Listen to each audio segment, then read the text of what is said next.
جب روح حق آئے گا وہ آپ کو تمام سچائیوں میں رہنمائی کرے گا، کیونکہ وہ خود نہیں بولے گا بلکہ جو کچھ وہ سنے گا وہی کہے گا۔ وہ آپ کو یہ بھی بتائے گا کہ آنے والا کون ہے۔ اور ہم یقیناً اس ظاہر ہونے والی کہانی سے جان گئے ہیں کہ جب روح القدس آیا تو اس نے حقیقت میں کتاب کے مصنفین کو متاثر کیا، اور یہاں یقیناً ہم بنیادی طور پر نئے عہد نامہ کی بات کر رہے ہیں، لیکن یہ پرانے عہد نامہ میں بھی سچ ہے کہ روح حق نے صحیفے کے مصنفین کو بنیادی طور پر نئے عہد نامے میں رسولوں کو سچائی کا انسان بننے کے بارے میں بتایا۔ اور اسی طرح پولس رسول دوسرا تیموتھیوس اس کے 3 باب اور 16 آیت میں بتاتا ہے، تمام صحیفے خدا کے الہام سے ہیں اور تعلیم دینے، ملامت کرنے، اصلاح کرنے، راست بازی کی تربیت کے لیے نفع بخش ہیں۔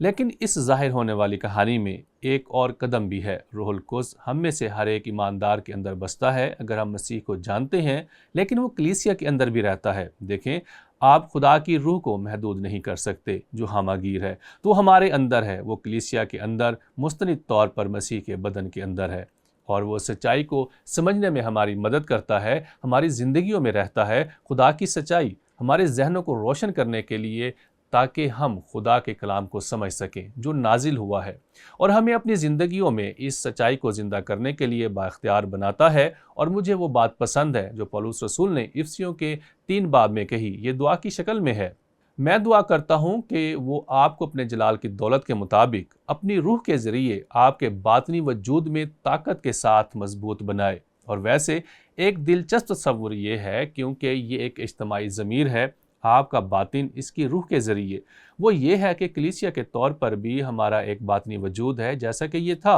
اور یہ کہ مسیح ایمان کے ذریعے آپ کے دلوں میں بسے۔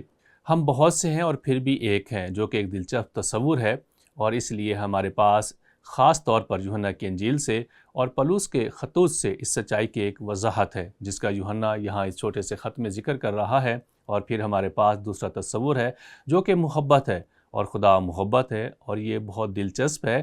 یسوع مسیح راستہ ہے، وہ سچائی ہے، اور خدا محبت ہے، اور یہی وجہ ہے کہ ہم اس سے محبت کر سکتے ہیں، اور ہم ایک دوسرے سے محبت کرتے ہیں، اور یہ تصور یوحنا کی تحریروں میں بھی شامل ہے۔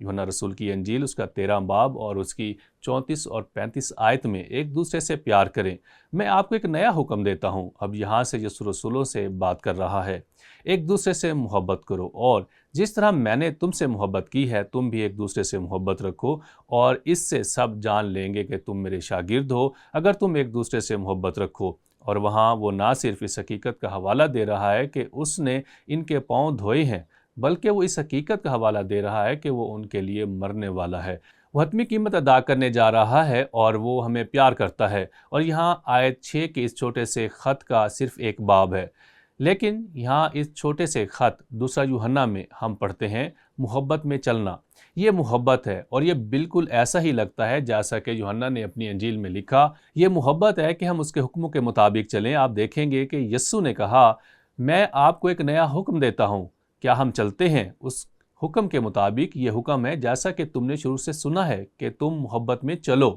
اب ایک لمحے کے لیے پیچھے ہٹیں اور سچائی اور محبت کو دیکھیں، اس بارے میں سوچو۔ سچائی اور محبت، مسیح اور صحیفوں میں خدا کے الہام کے علاوہ ہمارے پاس محبت کو سمجھنے کے لیے کوئی مضبوط رہنما اصول نہیں ہے۔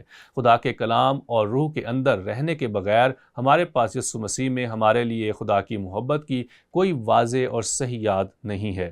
اور یہاں تک کہ صحیفے کے ساتھ، یہاں تک کہ اس شاندار کہانی کے ساتھ جو آج کل ہمارے ماحول میں بہت سے معاملات میں پھیلی ہوئی ہے، غور کریں کہ محبت کس طرح مسخ ہوتی ہے۔ سچی محبت کے پیغام کے ساتھ بھی آج ہماری دنیا میں محبت کو مسخ کیا جاتا ہے، اور اگرچہ ہماری پوری کتاب تک رسائی ہے، لیکن تصور کریں کہ اگر ہمارے پاس خدا کا کلام نہ ہوتا تو کرۂ ارض پر کیسا ہوتا؟ یہ ناقابل یقین ہوگا۔ ٹھیک ہے، یہاں ایک عکاسی اور جوابی سوال ہے۔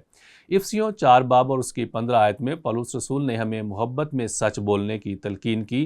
سچ بولو، آپ کے 2 الفاظ ہیں جن کا یوحنا نے حوالہ دیا ہے۔ آج ہم اپنی کلیسیاؤں میں ان 2 عناصر کو کیسے متوازن کر سکتے ہیں؟ ٹھیک ہے، سب سے پہلے ہمیں یہ سمجھنے کی ضرورت ہے کہ سچائی بنیادی ہے۔ سچی محبت سچائی پر استوار ہوتی ہے، اس لیے ہمیں سچائی کی طرف واپس جانا ہے۔ جو ہم یقین رکھتے ہیں اس کے دل اور جوہر یا بنیاد میں ہونا چاہیے۔ لیکن محبت باہمی ہے، اور وہ یہ ہے کہ ہم خدا سے محبت کرتے ہیں کیونکہ اس نے پہلے ہم سے محبت کی تھی، اور ہم ایک دوسرے سے محبت کر سکتے کیونکہ خدا ہم سے محبت کرتا ہے، اور کیونکہ ہم خدا سے محبت کرتے ہیں اور دونوں ضروری ہیں۔